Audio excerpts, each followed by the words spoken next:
Hello दोस्तों, मैं हूं Kashdeep Verma. Hindi wise YouTube channel में दिल्ली सल्तनत के इस सीरीज में आपका स्वागत है। दोस्तों, आज के इस वीडियो में हम लोग दिल्ली सल्तनत में तुगलक वंश के अंतर्गत मोहम्मद बिन तुगलक के बारे में पढ़ेंगे। तो चलिए वीडियो स्टार्ट करते हैं। देखिए, तुगलक वंश के संस्थापक थे गयासुद्दीन तुगलक और इसके पुत्र थे मोहम्मद बिन तुगलक। देखिए, गयासुद्दीन तुगलक अपने पुत्र मोहम्मद बिन तुगलक को उपाधि देते हैं उलूग खां का और साथ साथ ही उत्तराधिकारी घोषित करते हैं अपने साम्राज्य का। तुगलक वंश के संस्थापक गयासुद्दीन तुगलक अपने पुत्र मोहम्मद बिन तुगलक को उपाधि देते हैं उलूग खां का और राज्य का उत्तराधिकारी घोषित करते हैं। गयासुद्दीन तुगलक के द्वारा 1325 ईस्वी में चलाया गया था बंगाल अभियान और इसी अभियान के दौरान वापस लौटते वक्त उसका मृत्यु होता है। गयासुद्दीन तुगलक का मृत्यु होता है। देखिए क्या हुआ था, स्टोरी देखते हैं। देखिए, 1325 में गयासुद्दीन तुगलक के द्वारा चलाया गया था बंगाल अभियान और इसी अभियान के दौरान विजयी होने के बाद जब वो वापस लौटते हैं तब विश्राम के लिए एक लकड़ी के महल में रुकते हैं और वहीं से गिरने के कारण गयासुद्दीन तुगलक का मृत्यु होता है। और ये जो पूरा षड्यंत्र था, पूरा प्लानिंग था, वह मोहम्मद बिन तुगलक का था कि उसको लकड़ी के महल में रुकवाने का और वहां से उसको गिरवाने का, अपने पिता गयासुद्दीन तुगलक को। और इसकी जानकारी, यह पूरा घटनाक्रम की जानकारी हमें किताब उल रहला से मिलता है, जिसके रचनाकर्ता थे इब्न बतूता। थोड़ा सा मैं आपको इब्न बतूता के बारे में भी बताता हूँ। देखिए, इब्न बतूता मोहम्मद बिन तुगलक के शासनकाल में वह भारत आया था। इब्न बतूता मोहम्मद बिन तुगलक के शासनकाल में भारत आया था। इब्न बतूता मोरक्को मूल का अफ्रीकी यात्री था। इब्न बतूता मोरक्को मूल का अफ्रीकी यात्री था। इन्होंने अपना यात्रा वृत्तांत लिखा किताब उल रहला में और इसी रहला में हमें जानकारी मिलता है गयासुद्दीन तुगलक के मृत्यु का, कि किस प्रकार मोहम्मद बिन तुगलक ने प्लानिंग कर उसको एक लकड़ी के महल में ठहराकर उसका हत्या करवाया।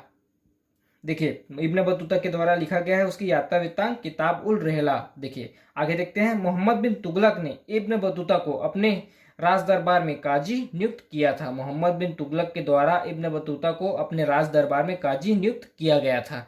मोहम्मद बिन तुगलक का शासनकाल था 1325 ईस्वी से 1351 ईस्वी तक। मोहम्मद बिन तुगलक का वास्तविक नाम था जुना खान। देखिए, इतिहासकारों ने मोहम्मद बिन तुगलक को बहुत सारे उपाधियों से नवाजा है। इतिहासकारों ने मोहम्मद बिन तुगलक को बहुत सारे उपाधियों से नवाजा है, जैसे कि रक्त पिपांसु, पागल, सनकी, बुद्धिमान, मूर्ख शासक। ये सब उपाधियों से मोहम्मद बिन तुगलक को नवाजा गया है। ये सब उपाधि क्यों दिया गया है, यह देखते हैं। देखिए,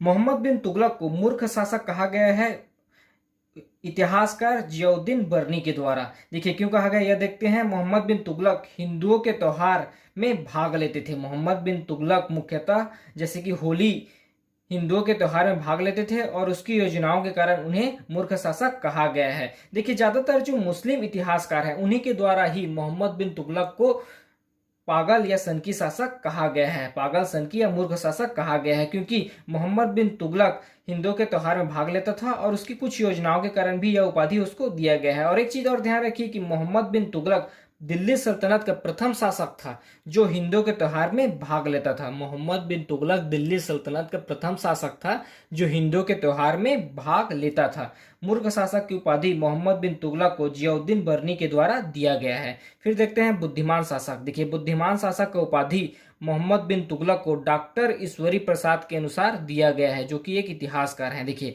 दिल्ली सल्तनत का सर्वाधिक विद्वान एवं शिक्षित शासक मोहम्मद बिन तुगलक को माना जाता है डॉक्टर ईश्वरी प्रसाद के अनुसार, क्योंकि मोहम्मद बिन तुगलक गणित, खगोल शास्त्र, आयुर्विज्ञान सहित अनेक विद्याओं में माहिर था। मोहम्मद बिन तुगलक गणित, खगोल शास्त्र, आयुर्विज्ञान सहित अनेक विद्याओं में माहिर था, जिसके कारण मोहम्मद बिन तुगलक को डॉक्टर ईश्वरी प्रसाद के अनुसार बुद्धिमान शासक कहा गया है। और भी उसको रक्त पिपांसु, पागल, सनकी शासक कहा गया है, उसको हम लोग नेक्स्ट पार्ट में देखेंगे। और मोहम्मद बिन तुगलक से रिलेटेड और भी डाटा हम लोग नेक्स्ट पार्ट में पढ़ेंगे। अभी के लिए इतना ही, धन्यवाद।